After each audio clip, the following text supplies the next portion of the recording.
우리가 대림절을 맞이하면서 창세기 3장에서 귀한 복음 또 귀한 하나님의 비밀을 발견하였습니다. 첫 번째 그 복음의 비밀은 여자의 후손이라는 말씀이었습니다. 이 세상 모든 사람들은 다 남자의 후손으로, 죄인의 후손으로 태어났지만 오직 예수님, 유일하신 예수님만이 여자의 후손으로 이 땅에 탄생하셔서 우리의 온전한 구원자가 되셨다는 것을 말씀을 드렸습니다. 두 번째 복음의 비밀은 가죽옷인데요, 죄를 지어서 부끄러워하고 있었던 아담과 하와에게 하나님이 친히 오셔서 짐승을 잡아서 가죽옷을 지어서 그의 부끄러움을 가려주셨습니다. 이와 마찬가지로 우리 하나님께서 죄인된 우리들을 위하여서 아들 예수님을 희생의 제물 어린 양이 되게 하셔서 십자가에 달려 죽으심으로써 십자가에 달리신 예수님께서 친히 가죽옷과 같이 우리의 모든 죄와 허물을 가려주셨다는 것을 말씀을 드렸습니다. 우리 하나님은 우리 인간을 구원하기 위하여서 얼마나 노력하고 계시는지를 우리가 똑똑히 알아야만 합니다. 하나님께서는 구약 성경에 보면은 이스라엘 백성들을 먼저 택하셨습니다. 그들에게 율법을 주시면서 하나님의 뜻을 계시해 주셨습니다.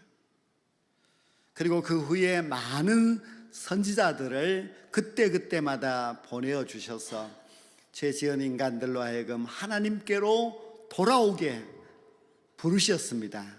그러나 사람들은 그 율법과 그 선지자를 통해서도 하나님을 알아가지 못하고 또 구원의 길로 나서지 못했습니다.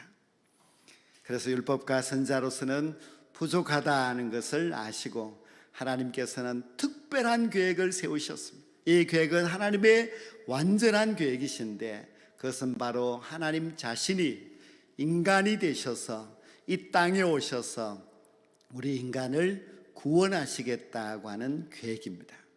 이 계획은 우리 하나님께서 우리가 전혀 생각지도 못하는 그런 놀라운 계획이었고, 그 놀랍고 신비한 계획을 통하여서 하나님은 우리 죄인된 인간들을 구원하기 시작했습니다. 구약 성경을 보면 이스라엘 백성들은 하나님의 구원의 역사에 제대로 동참하지 못했습니다. 그래서 이 세상에 수많은 사람들이 살고 있지만은 하나님을 알지 못했습니다.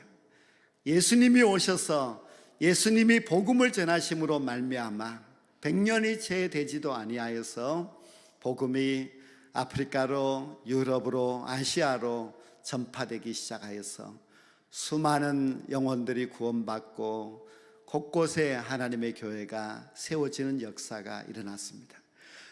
예수님이 이 땅에 오심, 즉 하나님이신 그 주님이 이 세상의 구원자로 오심으로 인하여서 하나님의 놀라운 구원의 역사가 이제 시작되었다 할 수 있고, 그 시작이 되는 날이 바로 우리가 말하는 성탄절입니다. 우리가 성탄절을 기다리면서 이 성탄절이 하나님의 멋진 구원의 시작이었다, 또 예수 그리스도를 통하여서 이 세상에 수많은 죽어가는 영혼들을 구원하기 위한 하나님의 구원의 시작이었다고 하는 것을 우리가 알아야만 합니다. 오직 하나님 그분이신 예수님만이 우리의 참된 구원자가 되시고, 그리고 그 예수님만을 믿을 때에 우리에게 참 구원이 있고 영생이 있다는 것을 저와 여러분 모두가 믿어야 될 줄로 믿습니다. 하나님께서 인간의 몸을 입고 이 세상에 오셨다고 하는 것을 사람들이 잘 이해하지를 못합니다. 왜냐하면 이때까지 그런 적이 한 번도 없었기 때문입니다. 어떻게 하나님이, 신이신 하나님께서 인간이 될 수가 있을까? 그래서 사람들은 그것을 잘 이해하지 못합니다. 그것을 우리가 성육신이라고 하는데요, 성육신을 사람들이 하나님이 인간으로 변했구나, 그것은 아닙니다. 하나님을 포기하고 이제 인간으로 살아가게 되었구나. 그것도 역시 아닙니다. 성육신이라고 하는 것은 신이신 하나님께서 그 신성을 그대로 가진 채로 또 하나의 본질인 인성을 받아들이셔서 신성과 인성을 완전히 가진 분으로서 이 세상에 오셨다고 하는 것이 성육신입니다. 우리 예수님은 이 땅에 와셔서 사실 때에 신성과 인성을 함께 가지고 계셨습니다. 우리 모든 인간은 인성밖에 없지만은 우리 예수님은 신성을 인성을 다 가지신 분이셨습니다. 그래서 우리 예수님께서 이 땅에 오셔서 행하신 그 모든 일들을 보면은 우리와는 다르다는 것을 우리가 잘 알고 있는데요. 바로 그분이 하나님이십니다. 하나님이시면서 우리 인간이 되신 것이 바로 성육신입니다. 성육신에 대해서 사람들이 잘 이해하지 못하였기 때문에 과거 게르케고르가 이렇게 설명을 했습니다. 어느 나라의 한 왕자가 말을 타고 빈민가를 지나가다가 한 아름다운 여인을 보았는데 돌아가서도 그 여인을 잊을 수가 없고 계속 사모하는 마음이 있어서 내가 다시 말을 타고 왕자의 옷을 입고 찾아간다면은 그 여인은 아마 무서워서 도망을 갈 것이므로 내가 어떻게 할까 고민을 하다가 그 왕자가 왕자의 옷을 다 벗어 던지고 평민의 옷으로 갈아입고 그 빈민촌으로 이사를 들어갔습니다. 한 집을 구하고 그 집에서 살면서 목수의 일을 하면서 사람들과 친밀해지기 시작했습니다. 그 마을의 풍습을 익히고 그 마을 사람들과 똑같이 살아가면서 그 마을 사람들과 친밀한 관계가 되면서 그가 사모하였던 그 여인과도 친밀한 관계가 되었고 결국은 그 여인이 이 왕자를 사랑하는 단계에 이르게 되었다는 그렇게 이야기를 했습니다. 물론 게르케고르가 하는 그 설명이 성육신에 대한 완전한 설명이라고는 할 수 없지만은 그러나 우리를 사랑하셔서 우리 가운데 찾아오셨고 우리와 똑같이 살아가면서 우리의 아픔과 고통들을 함께 나누면서 결국 우리의 사랑을 받으셨던 그 예수님에 대한 것에 대해서는 좀 그래도 적절하게 설명을 하였다고 할 수 있습니다. 우리 예수님은 성육신하신 하나님입니다. 하나님이 인간이 되셨습니다. 성육신하신 우리 예수님은 이 땅에 오셔서 우리와 똑같이 희노애락을 다 느끼며 사셨습니다. 때로는 배가 고파서 먹을 것을 찾으셨고 슬픔 가운데 눈물도 흘리셨습니다. 고통도 느끼셨고 그리고 기쁨의 날도 맞이하여서 기뻐하시기도 하셨습니다. 즉 예수님은 이 세상에 오셔서 우리와 똑같은 그런 삶을 사신 분, 그래서 우리의 모든 것을 알고 계시고 또 우리를 이해하고 우리를 극진히 사랑하셨던 분, 그것이 바로 성육신하신 예수님이십니다. 예수님이 오시기 700여 년 전에 이사야 선지자는 예수님이 이 세상에 오실 것을 예언하면서 하나님의 아들이 오신다, 그는 아기로 태어나게 된다, 그렇게 예언하였습니다. 그리고 그 하나님의 아들이 아기로 태어났는데 그분을 가리켜서 기묘자요 모사라, 전능하신 하나님이라고 했습니다. 근데 다른 것은 좀 이해가 되지만은 기묘자 모사라고 하는 그 말은 우리가 잘 이해하지를 못하는데요. 영어 성경에서는 그것을 원더풀 카운셀러라고 그렇게 표현을 하였습니다. 위대한 선생님, 위대한 스승이라, 그런 놀라운 스승이라는 그런 뜻입니다. 우리 예수님은 이 세상에 인간의 몸을 입고 오셨는데 그 예수님은 위대한 놀라운 선생님이라는 그런 뜻입니다. 우리 예수님은 놀라우신 분입니다. 이 세상에 태어날 때도 우리와는 달랐습니다. 성령으로 잉태되어서 탄생하셨고 이 세상에서 행하신 놀라운 기적들, 죽으셨지만 3일 만에 부활하신 것, 하늘로 승천하여 올라가신 것, 이 모든 것은 놀라운 스승의 모습입니다.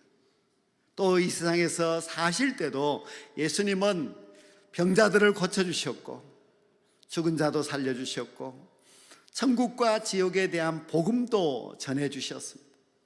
하나님의 능력으로 수많은 사람들을 감동시키는 그런 귀한 복음도 전하여 주셨습니다. 예수님과 함께 지냈던 제자들, 예수님은 늘 보았던 사람들이 예수님을 향하여서 랍비여, 선생님이여 그렇게 불렀습니다. 사람들이 볼 때는 예수님이 위대한 선생님처럼 보였습니다. 예수님은 우리의 위대한 놀라운 선생님입니다. 예수님이 우리의 선생님이라는 말은 우리는 그 예수님의 제자라는 뜻입니다. 우리는 모두가 다 놀라우신 우리의 스승 되시는 주님의 제자입니다. 우리가 주님의 제자라는 사실을 절대로 잊지 않고 제자라는 사실을 우리가 철저하게 받아들여야 됩니다. 사람들이 예수님의 제자이면서 제자답지 않게 살아갑니다. 마치 가룟 유다와 같이 자기의 이익만을 위해서 쫓아다니는 어리석은 그런 제자도 있습니다. 마치 자기가 목적하는 것을 주님이 행하지 않으면 팔아먹어버리는 그런 아주 문제가 많은 그런 제자들도 있습니다. 코로나 시대를 저희들이 거쳐오면서 정말 제자인가? 아니면은 구경꾼인가? 배신자인가? 하는 것을 우리 스스로에게 다 물어볼 수 있었습니다. 정말 우리는 아무리 힘들어도 우리의 놀라운 스승 예수님을 위하여서 희생할 마음이 있습니까? 우리의 위대한 선생님 우리 예수님을 위하여서 배신하지 아니하고 그분을 끝까지 쫓아갈 수 있는 그런 제자가 맞습니까? 조금이라도 힘들면은 그저 주님을 멀리하고 믿음을 팔아버리고 하는 그런 배신자와 같은 그런 제자가 되어서는 안 됩니다. 우리는 놀라우신 예수님의 제자입니다. 주님이 행하시는 일은 너무나 놀랍고 신비합니다. 우리가 한 아기로 태어나서 고생하시면서 사시다가 십자가에서 달려 죽으신 예수님을 보고 시시하게 생각하면 안 됩니다. 성경은 말씀하기를 그분은 우리의 왕이라고 말씀합니다. 우리의 스승이신 예수님은 우리의 영원한 왕입니다. 권능자이시고 그리고 위대하신 분이십니다. 그분의 제자가 된 것은 영광이고 그분의 제자로 살아가려고 한다면 우리가 마땅히 그분을 위하여서 고통도 나눌 수 있어야 되고 수고와 희생도 할 줄 아는 그런 제자가 되어야만 합니다. 하나님이신데 인간의 몸을 입고 한 아기로 이 세상에 태어나셨던 예수님은 자신의 삶을 통하여서 우리에게 주는 교훈이 있습니다. 예수님이 이 세상에 오셔서 어떻게 살았습니까? 태어날 때도 베들레헴 마구간에서 태어났습니다. 자라실 때도 나사렛 시골 마을의 초라한 작은 집에서 목수의 아들로 사셨습니다. 복음을 전하러 다니실 때 그가 입으셨던 한 벌의 옷은 먼지가 묻어 있었고 냄새나는 옷이었습니다. 십자가에 달려 죽으실 때에 주님은 아무것도 남기지 못하고 초라하게 십자가에서 죽으셨습니다. 예수님의 탄생과 죽음 그 모든 과정이 다 우리가 볼 때에 너무나 희생적인 삶입니다. 인간의 몸을 입고 이 세상에 오신 우리의 예수님, 그분은 우리를 위하여서 희생하신 분입니다. 예수님의 성육신은 희생입니다. 예수님의 성육신의 그 모든 삶은 우리를 위하여서 아낌없이 주시는 희생의 그런 삶을 사셨습니다. 우리는 성육신의 종교 기독교를 믿고 있습니다. 기독교는 성육신의 종교입니다. 기독교는 하나님이 인간을 위해서 직접 이 땅에 내려오신, 인간의 몸을 입고 우리와 함께 사셨던 그런 성육신의 주님을 믿고 있는 것이 우리 기독교입니다. 그러므로 기독교는 성육신의 이 귀한 교리를 잘 깨닫고 이것을 우리가 받아들이고 이러한 삶을 살아야 합니다. 주님은 우리에게 내가 너희에게 행한 것처럼 너희들도 행하라고 하셨는데, 우리 주님이 우리에게 행하라고 하시는 그 모든 내용이 무엇인가 하면은 성육신의 삶을 말씀하고 있습니다. 이 땅에 처음 선교사가 왔을 때에 그 부유하고 평안한 나라에서 이 미개하고 아무것도 없는 암흑의 땅에 왔습니다. 선교사님들은 죽을 고생을 하면서 병들어 죽기도 하고 이 세상에서, 이 땅에서 너무너무 고생을 하십니다. 선교사님이 여기 오지 않았다면 우리가 어떻게 예수님을 알 수가 있겠습니까? 성육신이라고 하는 것은 자신의 몸을 희생하면서 찾아가는 겁니다. 우리가 많은 선교사를 해외에 파송하여 해외에 가서 활동하고 있습니다. 금번 다니엘 기도회도 몇몇의 선교사님들의 간증을 우리가 들었습니다. 필리핀 빈민촌에 들어가서 굶주리고 있는 아이들에게 죽을 끓여서 먹이면서 그들과 함께 배고픔을 함께 느끼면서 고생하며 병들었던 그 선교사님, 그것이 바로 성육신입니다. 성육신은 내 자신이 내려가서 섬기면서 살아가는 것, 그것이 성육신입니다. 슈바이처는 성육신의 아주 모델입니다. 그는 철학 박사요, 의사요, 신학자요, 음악가요. 모든 사람들이 볼 때에 슈바이처는 앞으로 큰 인물이 될 사람이라고, 장래가 촉망되는 사람이라고 그렇게 인정하였지만 슈바이처는 그 모든 것을 두고 너무 미개한 저 아프리카 땅에 가서 아프리카에서 일생을 보내면서 거기서 죽게 됩니다. 예수님도 성육신 하셨습니다. 예수님은 이 땅에 오셔서 화려한 영광, 사람들에게 칭송과 대접, 그런 것은 받지 못하였지만 자신의 몸을 희생하면서 너무나 멸시와 천대를 받으면서도 우리 인간을 구원하시기 위하여서 그렇게 희생의 삶을 살아가셨습니다. 주님은 그렇게 희생으로, 주님은 그렇게 우리를 위하여서 모든 것을 내어주셨는데 우리는 너무 가지려고 하고 우리는 너무 영광과 화려함을 누리려고 하면서 살아가고 있지 않습니까? 성탄절을 맞이하면서 우리는 마국간에서, 냄새나는 그 마국간에서 태어나신 예수님을 생각해야만 합니다. 그분을 진정 우리가 스승으로 생각하고 있다면 마국간에 태어나신 예수님을 본받아서 우리도 내려갈 줄 알아야 됩니다. 희생할 줄 알아야 됩니다. 우리 예수님이 이 땅에 오셔서 정말 고생과 수고로 일생을 살아가시다가 십자가에 달려주신 희생을 우리가 안다면 우리도 섬기는 희생의 시간들이 있어야만 합니다.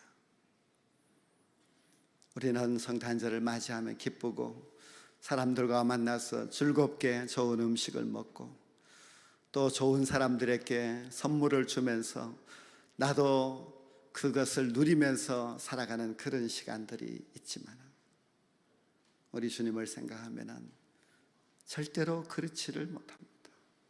더 낮은 사람, 가난한 사람들, 병들어 우리 주변에서 눈물 흘리고 있는 그런 사람들 생각해 보십시오. 여러분의 생각 속에 떠오르는 사람이 있다면 찾아가십시오. 만나십시오. 그분에게 예수님의 사랑과 그 복음을 전하시면서 섬김의 시간이 있어야만 합니다. 그것이 우리의 위대한 스승이신 예수님을 따라가는 제자의 삶입니다. 성육신하신 예수님을 우리가 조금이라도 본받으려면 우리는 그러한 섬김이 있어야만 합니다. 희생의 섬김을 통하여서 우리의 귀한 스승 예수님의 제자가 될 수 있는 저와 여러분 모두가 될 때에 큰 은총과 사랑이 넘쳐나는 멋진 성탄절이 우리에게 있게 될 줄로 믿습니다.